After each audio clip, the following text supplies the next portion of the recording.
ભગવાન, હવે તો આજુબાજુવાળા પૂછે છે કે તમારા ઘરમાં જુવાન છોકરી કોણ છે? કીધું દામિનીની ફ્રેન્ડ છે. ફ્રેન્ડ હોય તો 1 કે 2 દિવસ, 6 દિવસ થઈ ગયા. જય શ્રી કૃષ્ણ મમ્મી. હા, જય શ્રી કૃષ્ણ બેટા. થાકી ગયો ને મારો દીકરો? ચા બનાવી દો? ના ના મમ્મી, બેસો બેસો. મારે તમારી સાથે થોડી વાત કરવી છે. અરે બોલ ને બેટા.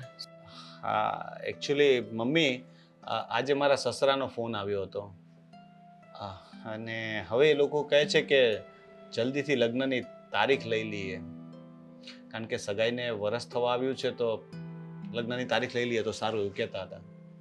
તારા સાસુ મને મળ્યા હતા ને, એમણે પણ આ જ વાત કરી હતી. મને કે હવે આપણે લગ્ન ક્યારે લેવા છે? મેં કીધું બસ હવે લઈ લઈએ. સગાઈની ઘણો વખત થઈ ગયો ને પછી સગાઈ બહુ લાંબી ખેંચવામાં મજા નહીં. પણ રોનક, લગ્ન તો આપણે ધારીએ ને તો હમણાં 2 મહિનામાં લઈ લઈએ. પણ આ જો ને ઓલી દામિનીની ફ્રેન્ડ આવી છે અહીંયા, જુવાન છોકરી. કાલ સવારે વેવાય વેલા ને એ લોકો આવે અને એને જોવે તો હું કે આ જુવાન છોકરી કોણ છે અહીંયા? મારે જવાબ હું દેવો? અને આજો આજુબાજુવાળા પૂછે છે હવે તો. હા હા, એ તો છે, પણ આપણે તારીખ તો લઈ શકીએ ને, ત્યાં સુધીમાં તો એ જતી નહીં રહી. નહીં, હું જતી રહી. મેં કીધું જ છે 11મે દિવસે હું એને અહીંયા નહીં રાખું. ભલે હું ભૂંડી થાવ પણ હું એને મોઢા મોઢ કહી દઈશ કે બેટા હવે તું તારો રસ્તો કરી લે. હા હા, પણ તો પછી મમ્મી હવે 11 દિવસ તમે એને કહ્યું જ છે તો પછી એ તો કઈ ઇસ્યુ નથી ને? હવે બિચારી છોકરી, એને હવે થોડી સમયની મારી છે તો આટલા દિવસ રોકાઈ જાય તો એમાં આપણને તો કઈ વાંધો નથી હવે. હા હા, એટલે એમ કહું છું કે તારા સસરાને જો અત્યારે એમ કહીશ ને કે હા મમ્મી વિચારે જ છે તારીખ લઈ લે, તો એ લોકો મળવા આવશે. એટલે આ જાય ને પછી આપણે વાત કાઢીએ. એટલે શું, ઘરમાં કોઈ હોય નહીં, એટલે પછી આપણે શાંતિથી વાતે કરી શકીએ અને આપણો પ્રસંગ એ લઈ શકીએ. હા હા હા, એવું હશે તો હમણાં કઈ જવાબ નહીં આપું, હા. પણ હું નિશાને કહી દઈશ, એને પપ્પાને કહી દેશે કે થોડાક દિવસ હમણાં એ કામમાં છે. હું કહી દઈશ કે મારે થોડું કામ છે એટલે હમણાં સમય નીકળે એમ નથી, આવું તેવું કરીને કઈ બહાનું બનાવી દઈશ. હા, ત્યાં સુધીમાં આ બધું સુલટી જાય, પેલી જતી રહી, પછી આપણે લોકોને વાત કરવા માટે બોલાવીએ. બસ. પણ આ દામિનીને હાવું શું સૂઝ્યું? હવે એને ઘરે લાવવાની એવી કઈ જરૂર નથી, કારણ કે ક્યાંય પણ રહી શકે ને એ છોકરી. તો ભલે લાવીએ નથી વાંધો નથી, પણ ન લાવે તો પણ ચાલે. પણ મેં એ જ કીધું, આ ચંપામાં છે ધાબે રૂમ બનાવી જ છે, તો મેં કીધું ભલે ને એના 2 જોડી કપડાં લઈને એ ન્યા સુવે, અહીંયા ખાય અને દિવસ દરમિયાન એ નોકરી ગોતે. પણ આપણી દામિની એ છે દાતારની દીકરી, એ કે ના, એ ત્યાં સુવા હું કામ જાય, અહીંયા ખાય છે તો ભલે ને અહીંયા જ સૂતી. પણ જુવાન છોકરી છે, ઘરમાં જુવાન દીકરો છે, તો મારે તો બધે વિચારવાનું ને. આ જુવાન છોકરા છોકરીઓ તો એની બેનપણીને ભાઈપણામાંથી ઊંચા ન આવે. સાચું બોલજે રોનક, અત્યારે આપણા ઘરમાં દામિની છે, હે જુવાન દીકરી છે. તારો કોક દોસ્તાર આવીને એમ કહે કે આંટી મને અહીંયા અઠવાડિયું રહેવા દ્યો, તો એ સારું કહેવાય? ના, સારું તો ન જ લાગે, ન જ કારણ કે લાગે. ક્યારેક ગામ વાતો કરે. અને બેટા આગ પાસે ઘી હોય ને એ ઓગળે જ, એ બધાને ખબર છે. એટલે ઘરમાં જુવાન દીકરી હોય ને તો કોકનો જુવાન દીકરો આપણા ઘરમાં ન આવે એ સારું. એવી રીતે જુવાન દીકરો હોય તો કોકની છોકરી આવે એ ન સારું. અને પાછી ભાગીને આવી છે. હા, પણ તમને એના પર એવી કઈ શંકા છે? તમે એવી રીતે વાત કરો છો. શંકાની વાત નથી. આ કોઈના કપાળ પર લખ્યું છે કે આ શરીફ છે કે બદમાશ છે? ના ના, પણ જોતા તો છોકરી શરીફ જ લાગે છે, એવું કઈ મને કઈ ખરાબ તો લાગ્યું નહીં. પછી હવે તમે લોકો આખો દિવસ સાથે રહેતા હોય તો તમને વધારે ખબર. બેટા. એક મિનિટ, આ નિશાનો ફોન આવે છે. હા, જા તું બહાર જઈને વાત કરી લે. હેલો. હા હા, હા હા, હું કરું હો પછી ફોન. હા હા, ઠીક છે. હા, આવી જાઓ. કોણ હતું? હા, ના ના, નિશા મને એ જ પૂછતી હતી કે પપ્પાએ તમને પેલું વાત કરી હતી, તો મેં કીધું મમ્મી સાથે જ બેઠો છું, હું તને પછી ફોન કરું. હા, એટલે બેટા કોઈના કપાળ પર નથી લખ્યું કે શરીફ છે કે બદમાશ છે. અને હું તો એમ કહું કે બસ આ બધા લફડા ન હોય ને ઘરમાં એ સારું. અને આ છોકરીને હવે 5 દી બાકી છે.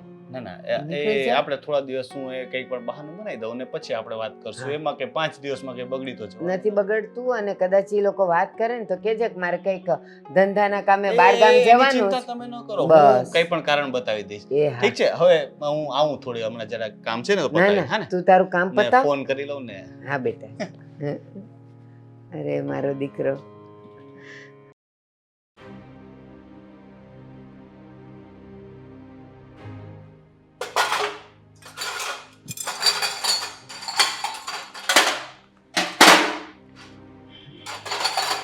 મીરા, હા તમે બોલો ને, કંઈ કામ હતું?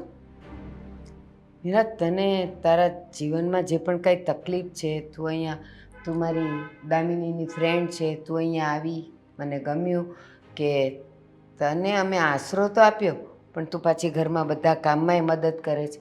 આ બધી વાત સાચી છે બેટા, પણ હવે તારા દિવસ, મેં આ દામિનીને કીધું હતું કે 10 દિવસ ભલે રહે આપણા ઘરે, 11મે દિવસે એણે જવું પડશે.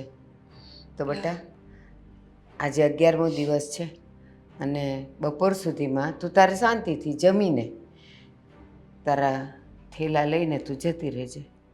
પણ બા, મારી પાસે કોઈ રહેવાની જગ્યા હજી થઈ નથી. જો પ્લીઝ સમજવાની કોશિશ કરો. મેં ઘણા બધા ઇન્ટરવ્યૂઝ આપ્યા છે જોબ માટે. જેવી કે મને જોબ મળી જાય ને એવી હું તરત જતી રહીશ. પણ ત્યાં સુધી પ્લીઝ મને રહેવા દો અહીંયા. મીરા, એક વાત હું તને કહું, આપણે તો કાળા માથાના માનવી છીએ. આપણે તો સમજી શકીએ છીએ, વિચારી શકીએ છીએ, કોઈની સાથે વાતચીત કરી શકીએ છીએ, અને આપણે આપણી સગવડ પણ કરી શકીએ. પક્ષીઓ પાસે તો કાંઈ નથી એમાંનું, છતાંય ચકલો અને ચકલીને માળો બાંધવો હોય ને 6 દિવસમાં બાંધી લે છે, અને મેં તને 6 દિવસ વધારાના આપ્યા છે, તો તું તારી સગવડ તો કરી જ શકે. અને મહેરબાની કરીને આજે 11મા દિવસે તું મારી પાસે કોઈ બહાનું નહીં કાઢતી, એટલા માટે કે તું એમ નહીં સમજતી કે હું નિષ્ઠુર છું, નિર્દય છું, કે મને તારા માટે કોઈ નફરત છે. પણ મારા દીકરાના સસરાને ત્યાંથી અવારનવાર ફોન આવે છે ને હવે અમારે લગ્ન લઈ લેવા પડે એમ છે. તો એક પારકી જુવાન દીકરી ઘરમાં હોય તો વેવાય વેલા શું સમજે? બા, હું સમજુ છું તમારી વાતને, કે સમાજમાં રહીને જવાબ આપવા બહુ અઘરા પડતા હશે તમને. લોકો નત નવા સવાલો કરતા હશે, ન કરવાની શંકાઓ પણ કરતા હશે. તમે જ વિચાર કરો ને, હું આટલી મોટી દુનિયામાં એકલી થઈ ગઈ છું. ક્યાં જઈશ? કોની પાસે સહારો માંગીશ? બા, જાજા નહીં, ફક્ત 5 દિવસ મને રહેવા દો. જો પછી મને રહેવાની જગ્યા નહીં મળે ને તો પણ હું મારી રીતે ગમે તે એડજસ્ટમેન્ટ કરી લઈશ, પણ પછી તમને નહીં શરમાવું. બસ. મીરા, તું મને કહે છે તું દુનિયામાં એકલી થઈ ગઈ, તારો કોઈ સહારો નથી, તો માવતરનું ઘર છોડતા પહેલાં તારે એ માટેનો વિચાર કરવો જોઈતો હતો કે ભવિષ્યમાં શું, કંઈ પણ. ચાલો મારો વર મારી સાથે હોત પણ આશરો ન હોત તો અમે બે ક્યાં જાત અને ક્યાં રહેત? પૈસા ન હોત તો અમે શું ખાત, ક્યાં રહેત, શું કરત? હવે કાંઈ નહીં, હવે કોઈ વિનંતી નહીં અને કોઈ મારા તરફથી તને સહાય નહીં.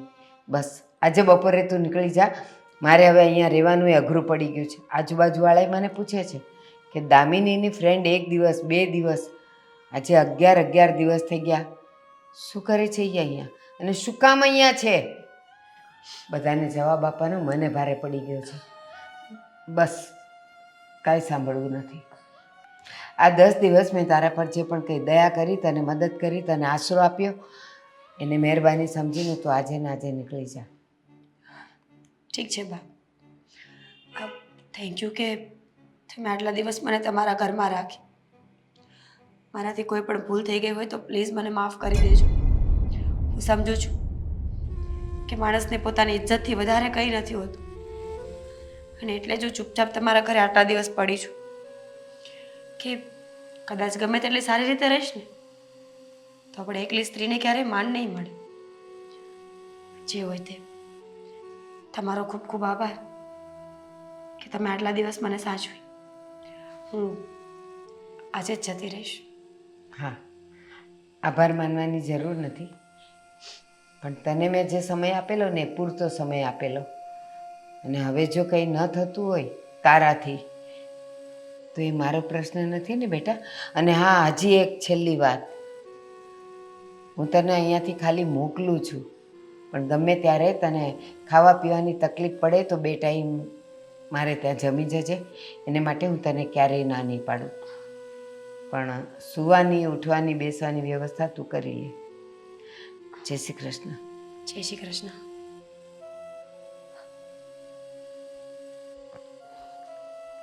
કીધું તું દામિનીને કે જ્યાં સુધી વ્યક્તિ પોતાની રીતે મહેનત કરીને 2 પૈસા કમાઈને પોતાનો આશરો ન શોધી શકે ને, એને બસ મફતની રહેવાની જ મજા કંઈક ઓર આવતી હોય છે.